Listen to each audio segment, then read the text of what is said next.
со старым фильтром.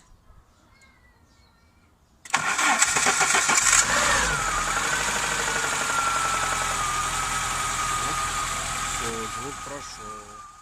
Так, решил снять видео. На просторах ютуба нет этого нигде. У кого стук двигателя, ну когда только заводишь, первые, наверное, пару секунд стучит, вот завел.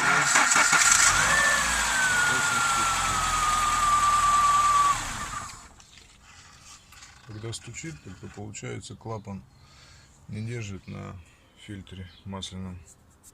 Меняем фильтр и все, стук проходит.